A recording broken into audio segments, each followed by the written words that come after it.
नमस्कार, मेरा नाम वैशाली गिरमे है। मैं एक क्लिनिकल साइकोलॉजिस्ट हूँ और पिछले 9 साल से सह्याद्री हॉस्पिटल में काम कर रही हूँ। आज इस वीडियो में हम बात करने जा रहे हैं बहुत ही इम्पोर्टेंट साइकियाट्रिक डिसऑर्डर के बारे में, जिसका नाम है स्किज़ोफ्रेनिया। स्किज़ोफ्रेनिया में किसी भी साधारण व्यक्ति को भावनिक रूप से, वैचारिक रूप से और व्यावहारिक रूप से बदलाव आते हैं। चलिए जानते हैं कि स्किज़ोफ्रेनिया के लक्षण कौन कौन से हैं। जब हम स्किज़ोफ्रेनिया के लक्षणों के बारे में बात करते हैं, 2-3 लक्षण ऐसे इम्पोर्टेंट पाए गए हैं। वो कौन कौन से हैं? सबसे पहले बात करते हैं डिल्यूजन के बारे में। डिल्यूजन क्या है? डिल्यूजन मतलब ऐसे कुछ विचार और बिलीफ जो पेशेंट के मन में रहते हैं। पेशेंट को उसके ऊपर पूरा भरोसा होता है और पेशेंट को लगता है कि वो सही है, बट एक्चुअल में वो विचार गलत होते हैं। मतलब एक कोई विचार है जो कि गलत है, बट पेशेंट को उसके ऊपर भरोसा है। किस तरह से होते हैं ये विचार? सबसे कॉमनली पाया गया डिल्यूजन है वो है डिल्यूजन ऑफ परसिक्यूशन। इसमें क्या होता है कि पेशेंट को लगता है कि कोई मेरे खिलाफ है।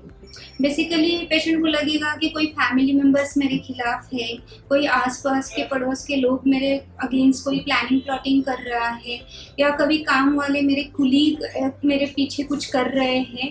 बेसिक थीम है कि कोई मेरे खिलाफ है। ऐसे ही एक और डिल्यूजन कॉमनली पाया जाता है, वो है डिल्यूजन ऑफ रेफरेंस। इसमें क्या होता है कि पेशेंट किसी भी न्यूट्रल इवेंट को अपने से जोड़ देता है। मान लिया जाए कि अगर आप उसी रूम में बैठे हैं और पेशेंट भी उसी रूम में बैठा है, तो पेशेंट को लगेगा कि ये मेरे बारे में ही बात कर रहे हैं। या तो कोई आपस में हंस रहा है तो पेशेंट को लगेगा कि ये मेरे ऊपर ही हंस रहे हैं। एक और टाइप ऑफ डिल्यूजन है जिसमें ऐसे होता है कि पेशेंट को लगता है कि मेरे पार्टनर का किसी के साथ अफेयर है, या पेशेंट को लगेगा मेरे वाइफ का किसी के साथ अफेयर है, या पेशेंट को लगेगा कि हस्बैंड का किसी के साथ अफेयर है। बेसिक थीम है कि पार्टनर के ऊपर शक आना। ऐसे ही कई तरह के डिल्यूजन्स स्किज़ोफ्रेनिया में पाए जाते हैं। अब हम बात करते हैं हेलुसिनेशन के बारे में। हेलुसिनेशन में सबसे कॉमनली हेलुसिनेशन पाया जाता है वो है ऑडिटरी हेलुसिनेशन। इसमें पेशेंट को कुछ आवाज़ें सुनाई देती है जो आवाज़ें वास्तविकता में नहीं होती है। अगर पेशेंट कई बार पेशेंट बोलते हैं हमें कि मुझे किसी पूर्वजों की आवाज़ सुनाई दे रहे हैं, किसी अनजान आदमी की आवाज़ें सुनाई दे रही हैं।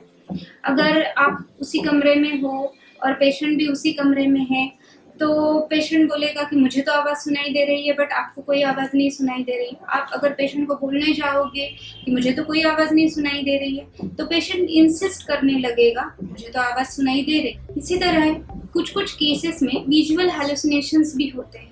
विजुअल हेलुसिनेशन में क्या होता है, कोई भी चीज़ें, कोई भी लोग या कोई आकृतियाँ पेशेंट को दिखने लगती है। ये तो हो गए हेलुसिनेशन और डिल्यूजन। अब थर्ड सिम्टम ये है कि कभी कभी पेशेंट को लगता है कि ये जो मेरे विचार है ये मेरे है ही नहीं है। कोई एजेंसी है, कोई यंत्रणा है जो इसको कंट्रोल कर रही है। या कभी कभी लगता है कि मेरे विचार कोई मेरे मन में है ही नहीं है, किसी ने निकाल दिए हैं। कभी कभार तो पेशेंट को ऐसा भी लगता है कि जो मेरे विचार है वो टीवी माध्यम के थ्रू ब्रॉडकास्ट हो रहे हैं। चलिए एक और सिम्टम्स के बारे में जानते हैं जिसको बोलते हैं निगेटिव सिम्टम्स। निगेटिव सिम्टम्स मतलब क्या? पेशेंट जो नॉर्मली पहले करते था वो अब कोई भी काम कर नहीं रहा है। इसमें क्या क्या आता है? तो सबसे पहले निगेटिव सिम्टम्स है कि पेशेंट कोई भी मीनिंगफुल काम करना बंद कर देता है। मान लिया जाए पेशेंट स्टूडेंट है तो पढ़ाई करना बंद कर देता है, अगर जॉब करता है तो जॉब करना बंद कर देता है, या तो कोई फैमिली मेम्बर्स का ख्याल रखता है तो उनका ख्याल रखना बंद कर देता है। तो बेसिकली पेशेंट क्या करता है, दिन भर बैठा रहता है या तो लेटा रहता है, मतलब कोई भी मीनिंगफुल काम नहीं करता है। और एक निगेटिव सिम्टम्स है जिसमें पेशेंट को कोई भी चीज़ करके खुशी नहीं मिलती है। जैसे कि कुछ गाना सुनने के बाद खुशी मिलती है या टीवी देखने के बाद अच्छा लगता है, बट ये कुछ भी करने के बाद भी खुशी नहीं मिलती है। कुछ पेशेंट्स ऐसे करते हैं कि बाहर निकलना बंद कर देते हैं, लोगों से घुलना मिलना बंद कर देते हैं, बातचीत करना बंद कर देते हैं, अकेले अकेले रहना लगते हैं। सो ये तो सारे हो गए हैं हेलुसिनेशन, डिल्यूजन, नेगेटिव सिम्टम्स। ये सारे स्किज़ोफ्रेनिया के बहुत इंपॉर्टेंट सिम्टम्स पाए गए हैं।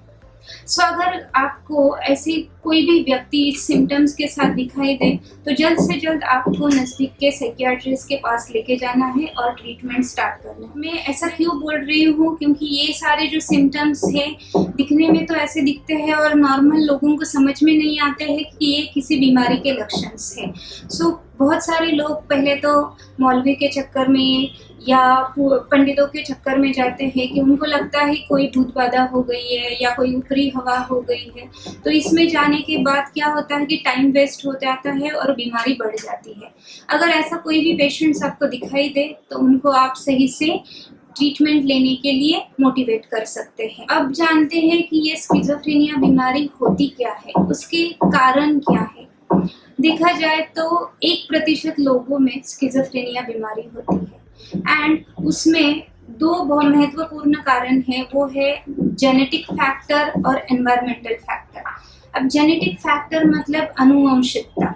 देखा गया है किसी भी व्यक्ति के माता और पिता में दोनों में स्किज़ोफ्रेनिया है तो उसमें होने के चांसेस लगभग 40% होते हैं।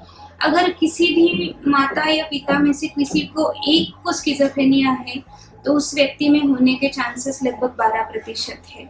सो जेनेटिक इन्फ्लुएंस तो है ही है, बट बाद में आगे जाके अर्ली एडोलेसेंट में या एडोलेसेंट पीरियड में कुछ अगर एनवायरमेंटल फैक्टर, कुछ लाइफ स्ट्रेसर आ गए तो ये बीमारी डेवलप होती है। जैसे कि किसी का एग्ज़ाम में फेल होना या कोई का जॉब छूट जाना या फाइनेंशियल स्ट्रेस आना। सो पहले तो जेनेटिक इन्फ्लुएंसेस तो है ही है, साथ ही साथ लाइफ स्ट्रेसर की वजह से ये बीमारी डेवलप हो जाती है। कुछ पेशेंट्स में ऐसे भी देखा गया है कि उनके दिमाग में जो भी केमिकल्स होते हैं उसमें इम्बैलेंस हो जाता है। स्किज़ोफ्रेनिया में 2 तरीके के केमिकल्स इम्बैलेंस हो जाते हैं, वो है सेरोटोनिन और डोपामाइन। उसका लेवल बढ़ जाता है। तो चलिए जानते हैं स्किज़ोफ्रेनिया के ट्रीटमेंट के बारे में। स्किज़ोफ्रेनिया में सबसे इफ़ेक्टिव ट्रीटमेंट है दवाइयाँ। तो थोड़ा बहुत हम दवाइयों के बारे में भी जानते हैं।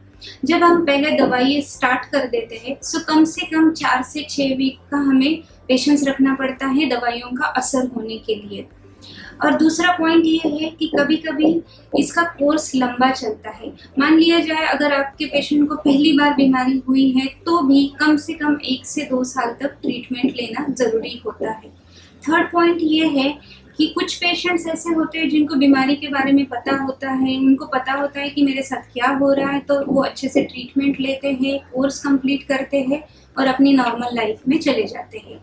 बट कुछ पेशेंट्स के साथ ऐसे होता है कि उनको पता नहीं होता उनके साथ क्या है, अगर पता होने के बाद भी उसमें एक्सेप्टेंस नहीं होता है और वो उसको स्वीकार नहीं कर पाते हैं। कभी कभार तो फैमिली मेम्बर्स भी उसको स्वीकार नहीं कर पाते, उनको लगता है कि ये कुछ जानबूझ के कर रहे हैं या कुछ भूत बाधा है। तो इस तरह के केसेस में हमें ज़्यादा से ज़्यादा ध्यान देके या फैमिली भी काउंसलिंग करके हमें उसके ऊपर फैमिली सपोर्ट बढ़ाना ज़रूरी है, क्योंकि दवाइयों के साथ साथ अगर फैमिली सपोर्ट भी मिल जाता है तो पेशेंट जल्दी ठीक होने में हेल्प मिल जाती है। सो अगर ये वीडियो आपको अच्छा लगा हो, हेल्पफुल लगा हो, तो आप अपने फीडबैक, आपके अगर इसके ऊपर कुछ क्वेश्चंस हो तो कमेंट बॉक्स में ज़रूर शेयर कर सकते हैं।